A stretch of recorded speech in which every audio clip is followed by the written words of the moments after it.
মালদাহের camp থেকে মহিলারা বলছেন যে ইজ্জত দিলে তাহলেই স্বামী সন্তানের জীবন বাঁচবে। কোথায় দাঁড়িয়ে আছেন এখানকার বাংলার মহিলারা? দেখুন, এই অত্যাচারের পেছনে একটা উদ্দেশ্য থাকে, হিন্দুদের ঘর ছাড়া করে তাদের সম্পত্তি দখল করা। আপনি বাংলাদেশে দেখুন, সেখানে পরিষ্কার বলা হচ্ছে হয় ধর্ম ছাড়ো না হয় দেশ ছাড়ো। পশ্চিমবাংলায় তাই হচ্ছে, মুর্শিদাবাদে মালদা হিন্দুদের তাড়িয়ে দেওয়া হচ্ছে। তারা এই যে লুঙ্গি পরে নেয় তাহলে ওখানে থাকবে, নাহলে থাকবে না। তো একদিকে ভয় দেখিয়ে ঘর ছাড়া করে সম্পত্তি দখল হচ্ছে, আর একদিকে ববি হাকিম বলছেন দাওয়াতে আর ইসলাম হয় ইসলামে এসো, আর নাহলে সম্পত্তি দাও, ইজ্জত দাও। তো বাংলাদেশের চেয়েও খারাপ অবস্থা হয়েছে। তো হিন্দুরা লড়াই করছে ওখানে, কিন্তু এমন জায়গায় আছে ওরা, একা লড়াই করা সম্ভব নয়। আর সরকারের পুলিশ দুদিন ওখান থেকে গায়েব। বিএসএফ নেমেছে, বিএসএফ তো আর গলি গলি চেনে না, তাদের কাজ নয় ওটা জানার। তাকে গাইড করার কথা পুলিশ তাদেরকে নিয়ে যাচ্ছে না। বহু জায়গা থেকে ফোন আসছে, আমরাও পাঠাচ্ছি নাম, কিন্তু সেখানে বিএসএফ পৌঁছতে পারছে না, কারণ পুলিশ তাকে গাইড করছে না। দ্বিতীয় দিন সকালে যখন আবার সন্ত্রাস শুরু হয়, তখন তারা ব্যারাকে ছিলেন বিএসএফের লোকেরা, কিন্তু তাদেরকে পুলিশ অনুমতিও দেয়নি, সঙ্গে নিয়েও যায়নি। তাই চোখের সামনে এই ঘটনাগুলো ঘটেছে এবং দুটো মার্ডার হয়েছে। ভোটের আগে যে এই পরিস্থিতি, তাতে কি মনে হচ্ছে রাষ্ট্রপতি শাসন জারি যদি না করা হয় তাহলে ভোট ঠিকঠাক হবে? রাষ্ট্রপতি শাসন হবে কিনা সেটা তো আমাদের হাতে নেই। আমরা পশ্চিমবাংলার মানুষ, এখানে লড়াই করবো, বাঁচবো। এরা চাইছে উত্তর দিনাজপুর, মালদা, মুর্শিদাবাদ, নদিয়া, বীরভূম, হাওড়া, দক্ষিণ চব্বিশ পরগনা, উত্তর চব্বিশ পরগনা বিস্তীর্ণ এলাকা, এই এলাকায় হিন্দুরা যেন ভোট দিতে না যায়। আর এখানকার সিটগুলো জিতলে মমতা ব্যানার্জি সরকার হয়ে যাবে। সেই জন্য একচেটিয়া এখনও আর এই সন্ত্রাস করা হচ্ছে হিন্দুদেরকে ভয় রাখার জন্য, যাতে তারা ইলেকশনে অংশগ্রহণ না করে। মহিলারা বলছেন এক তো জলে বিষ মেশানো হচ্ছে, আর অন্যদিকে গায়ে পেট্রোল ঢেলে জীবন্ত পুড়িয়ে মারার চক্রান্ত করা হয়েছে। এখানে ইসরায়েল হামাসের যে যুদ্ধ চলছে না, ঠিক সেরকমই এখানে মুসলমানদের সঙ্গে হিন্দুদের চলছে। যেখানে সংখ্যালঘু হচ্ছে হিন্দুরা, সেখানে তাদের ধন মান সম্মান কিছুই সুরক্ষিত নয়। কিন্তু এখানে যেখানে মুসলমানরা সংখ্যালঘু হিন্দু সমাজের মধ্যে, তারা সেফ আছে, আনন্দে আছে, আমাদের চেয়ে বেশি সুবিধা পাচ্ছে। আমরা দোলেতে 2 ঘন্টা জল পাই, ওরা ঈদেতে সারাদিন জল পায়। এটা মমতা ব্যানার্জি করেছেন। তো সেই জন্য এখানকার বাংলার হিন্দুরা যতক্ষণ বাংলায় আছে ততদিন এটা বাংলাদেশ নাই। যেখানে যেখানে হিন্দুরা সংখ্যালঘু হবে সেটা বাংলাদেশ হয়ে যাবে। সেই চক্রান্ত মমতা ব্যানার্জির হাত ধরে হচ্ছে। দিলীপ একটা হিন্দু একটু কালার বার দিয়ে বন্ধ, 3 ঘন্টা রেলওয়ে বন্ধ, পুরো যোগাযোগ বন্ধ। আমিও 5 ঘন্টা আটকে ছিলাম ওখানে ফরাক্কাতে, নদীর ওপাশে। আর যখন ঠান্ডা হয় পুলিশ আসতে দেয়নি, কিন্তু আমি এসেছি, দেখতে চেয়েছিলাম যে কি হচ্ছে ওখানে।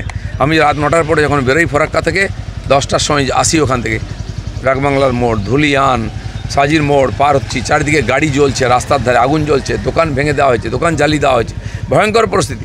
কিছু পুলিশ আর বিএসএফ টহল দিচ্ছে। এই ভয়ঙ্কর পরিস্থিতি দেখলে কোন হিন্দু ওখানে থাকবে? সরকারও তাদের সহযোগিতা করছে যাতে হিন্দুরা পালাতে না পারে, কারণ ওখানে অ্যাম্বুলেন্সকে পুড়িয়ে দেওয়া হয়েছে। আর এটা প্রি প্ল্যান্ড, যাতে আহত হলে হিন্দুরা বা মারা গেলে তাকে হসপিটালে নিয়ে যেতে না পারা যায়, তাই ওখানে আগেই অ্যাম্বুলেন্সটাকে পুড়িয়ে দেওয়া হয়েছে। আর একটা হচ্ছে ধুলিয়ানে যে সিপিএম তো নিজেদের সো কল্ড ধর্মনিরপেক্ষ অসাম্প্রদায়িক দল বলে দাবি করে, ধুলিয়ানে যে বাবা ছেলেকে কুপিয়ে খুন করা হয়েছে, বাবা ছেলে দুজনেই সিপিএম করতো। দেখুন, এই সিপিএমকে আজকে লোকে এই জন্য ঝাড়ু মেরেছে যে এরা কত বজ্জাত। মারা গেছে সেখানেও পার্টির রং ঢুকাচ্ছে, এবং এটা বলছে না যে হিন্দু মারা গেছে। এরাই হিন্দুদের বোকা বানিয়েছে। দেশ ভাগকে সমর্থন করেছে কমিউনিস্টরা। দেশ ভাগের পরে হিন্দুরা যে আজকে আনসেফ, 35 বছর ধরে এই উগ্রপন্থীদেরকে তারাই মদত দিয়েছে মুসলিম ভোটের জন্য। আজ যখন ওরা সিপিএমকে তালাক দিয়ে দিচ্ছে, এরা ভিখারির মতো ঘুরে বেড়াচ্ছে, কিন্তু অভ্যেস পাল্টায়নি। এখনও হিন্দু বলছে না, হিন্দুদের মারা হয়েছে সেটাকে পার্টির সদস্য বলছে। তোদের পার্টি নেই, সদস্য কি? আজকে সুরাবর্দির সময় ওরা সহযোগিতা করেছে, একসঙ্গে সব সময় হিন্দুদের বিরুদ্ধে এরা আছে। আজকেও যে কটা ভোট পায় হিন্দুদের ভাবা উচিত এই দেশদ্রোহী পার্টি কমিউনিস্ট পার্টিকে তারা সাপোর্ট করবে কিনা। এখনও লোককে বিভ্রান্ত করছে। আরজি করের যে আন্দোলন, তাকে ওরা বিভ্রান্ত করেছে। আজকে 26,000 শিক্ষকের যে আন্দোলন, তাতেও ডান বাম লাল নীল রং করে সেটাকে দুর্বল করে মমতাকে সাহায্য করছে। এই দেশদ্রোহীদেরকে চিনে নিন।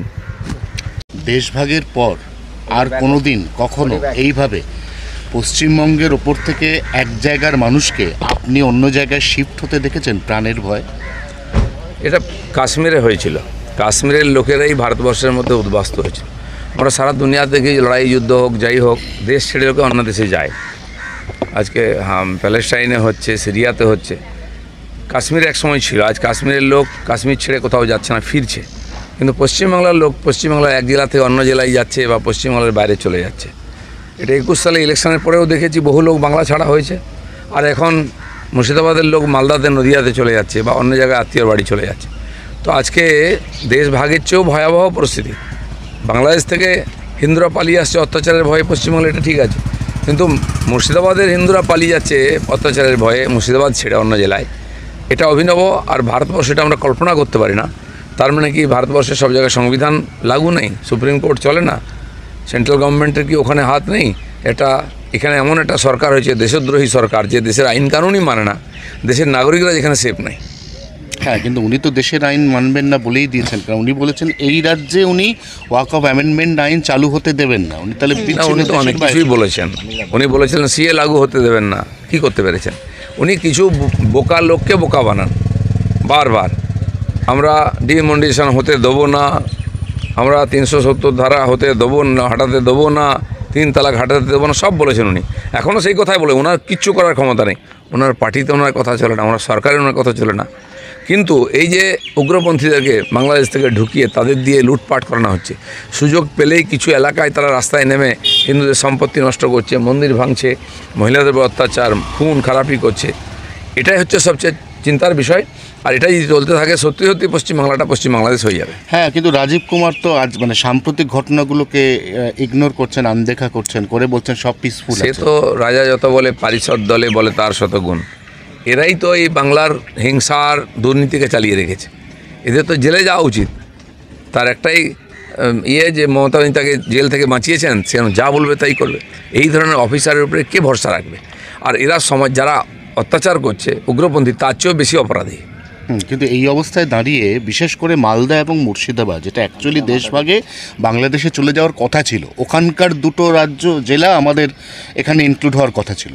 তাহলে কি ভুলটা সেই সময়তেই হয়ে গেছে? কারণ ওখানে তো 70-30 রেশিও হয়ে গেছে। দেখুন, এই চক্রান্ত কোনো ছোট নয়। দেশ ভাগের পরে জিন্নার মনে সুখ ছিল না যে উনি আসাম বাংলাকে নিতে পারেন। তখন এখানকার তো মুসলিম নেতারা বলেছিল, you wait for 30 years, will give you Assam Bengal on a silver plate. রূপোর থালায় সাজিয়ে দেবে বলেছিল ওরা বাংলাকে, আসামকে, জিন্নাকে। সেটা পারেনি, কিন্তু সেই চক্রান্ত চলেছে। সেই চক্রান্তের সাথী এখন মমতা ব্যানার্জি, তিনি সেটা সম্পূর্ণ করবেন। মানে আপনি বলছেন জিন্নার যে সব জিন্নার আধুনিক রূপ, সুরাবর্দির আধুনিক রূপ হচ্ছেন মমতা ব্যানার্জি। হাতে করে হিন্দুদের ঘর ছাড়া করছেন, হাতে করে পশ্চিমবঙ্গকে পশ্চিম বাংলাদেশ করার চক্রান্তকে সফল করছেন। যিনি যতদিন থাকবেন পশ্চিমবাংলায়, কোনো হিন্দু সেফ থাকবে না। এখানকার রাজনীতি, অর্থনীতি, সমাজ, শিক্ষা কিছুই সেফ থাকবে না। আরজিকর দেখুন, একটার পর একটা ঘটনা হচ্ছে। সেজন্য মমতা ব্যানার্জি থাকলে বাংলার কোনো শান্তি নেই, সুখ নেই, উন্নয়ন নেই। মালদায়ের ক্যাম্প থেকে মহিলারা বলছেন যে ইজ্জত দিলে তাহলেই স্বামী সন্তানের জীবন বাঁচবে। কোথায় দাঁড়িয়ে আছেন এখানকার বাংলার মহিলারা? দেখুন, এই অত্যাচারের পেছনে একটা উদ্দেশ্য থাকে, হিন্দুদের ঘর ছাড়া করে তাদের সম্পত্তি দখল করা। আপনি বাংলাদেশে দেখুন, সেখানে পরিষ্কার বলা হচ্ছে, হয় ধর্ম ছাড়ো, না হয় দেশ ছাড়ো। পশ্চিমবাংলায় তাই হচ্ছে, মুর্শিদাবাদে, মালদা হিন্দুদের তাড়িয়ে দেওয়া হচ্ছে। তারা যদি লুঙ্গি পরে নেয় তাহলে ওখানে থাকবে, নাহলে থাকবে না। তো একদিকে ভয় দেখিয়ে ঘর ছাড়া করে সম্পত্তি দখল হচ্ছে, আরেকদিকে ববি হাকিম বলছেন দাওয়াতে, আর ইসলাম হয় ইসলামে এসো, আর নাহলে সম্পত্তি দাও, ইজ্জত দাও। তো বাংলাদেশের চেয়েও খারাপ অবস্থা হয়েছে। তো হিন্দুরা লড়াই করছে ওখানে, কিন্তু এমন জায়গায় আছে ওরা, একা লড়াই করা সম্ভব নয়। আর সরকারের পুলিশ 2 দিন ওখান থেকে গায়েব। বিএসএফ নেমেছে, বিএসএফ তো আর গলি গলি